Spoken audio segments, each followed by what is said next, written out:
So it's the day before St. Patrick's Day, and we are off to the Guinness Factory where they're having a bit of a shindig. Now, all we have to do to get there is to follow all the massive signs. And you'll see these guys outside.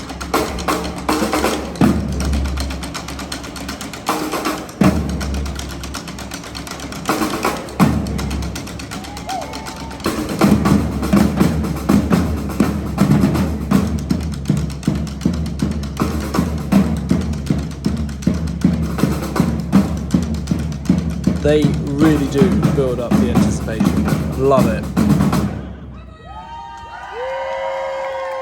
Here we go, here's my ticket. Slightly different format today because it was very noisy inside and the audio is rubbish. There you go, entering the building, getting a ticket, going through turnstile, going upstairs into the foyer, which was actually amazing, but I went straight to the tour. Massive waterfall, not going to ruin the tour, so off to the brewers. There is a big bunch of barrels, and no, I'm not rushing for my first pint of the black stuff. Got to hand it to them, the architecture in this building is absolutely beautiful.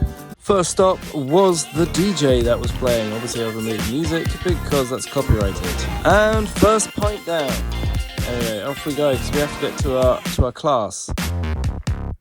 And we're going back up the escalator. Honestly, this building is stunning. Yes, I am one of those sad people that reads a placard, and we find out here that the Irish government actually just flipped the Guinness logo to get around trade law. As you can see, it was indeed true. There you go, lovely artwork, and there's this amazing room coming up which you can just sit in and watch every Guinness advert that you've ever seen on TV on this unnecessarily big screen.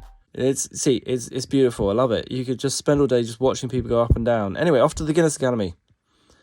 Here we go, this is where we've learned to pour the perfect pint. She was a great tutor and everything. This guy is having a crack at it, he's getting it on. Anyway, we went back to the stage because they were bringing out these dancers, and these dancers were brilliant. I love it. Obviously, I can't play it with the actual music because that's also copyrighted, but they were brilliant, and I could see why they won their competition. Anyway, I went upstairs, there was a folk band playing. Obviously, you've got to stop in for a folk band. I'm still mesmerised by the whole Irish government thing, flipping the logo. Amazing folk band, loved it.